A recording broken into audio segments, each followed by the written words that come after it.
Happy Tuesday, welcome back. This week we are following up on the same topic as last week, except we're going to be talking about tips on fixing a marriage that is on the verge of breaking, but it hasn't broken yet, and there's always hope. First on my list is I gave you guys a questionnaire last week and I asked you a bunch of questions. I hope that you answered them before taking in these next suggestions. So first is, did you realize with those questions what you need to change?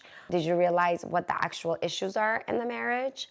And are you guys on the same page as to what needs to be done in this marriage for it to work? Then it's really important to sit down and write a list for yourself, what things you need to change and what things you really need to pay attention to, and then a list for your spouse, what things they need to change or what they need to do in order for this marriage to work. Next is to give yourself a timeline to apply these changes. So maybe set 3 to 6 months to apply these changes, and then put a review date. So almost like an employer review. This is a marriage review where you guys sit down, maybe you open a nice bottle of wine and you go over the changes that you were supposed to make and how far you've come and if either of you have applied those changes. I will say, guys, just remember that change comes slow, even if you are really putting everything you have into it. As long as there are some improvements, I would say that things are looking up, and to continue with it and not give up just because things haven't been perfect. The next thing on my list, which I think is really, really important,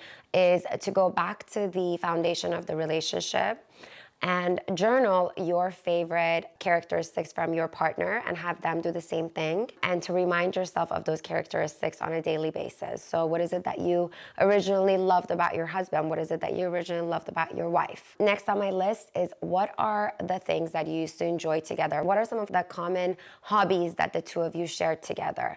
What things did you do together that were really fun? And what things did you stop doing that you would like to do more of? So write a list and again, put a timeline and start to do those items, those hobbies. And this really is to bring back some positives into the relationship and not to put all the focus on the negatives. Next on my list is to have a designated hour or amount of time for arguments or disagreements. So one thing that happens is that when we get in the cycle of arguing as couples, it kind of just one thing adds to the other and everything irritates us. So everything becomes a complaint, everything becomes an argument.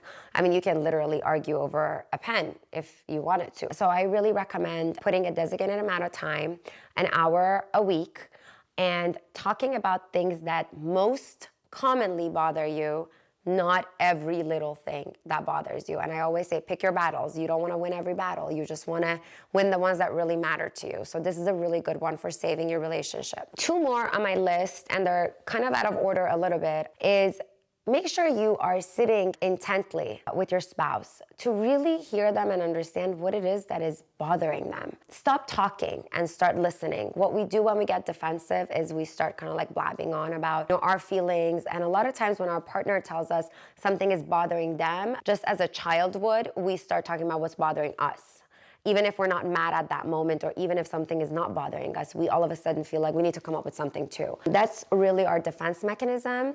And if you really want to save your marriage, you will know when it's the time to really calm down and just sit with your partner and just listen. You don't always have to talk, just listen. Really make sure you're hearing them out, and know that if you really hear them out and if you really know what the issue is, that could literally on its own fix the problem. Because a lot of times we don't even know what the problem is.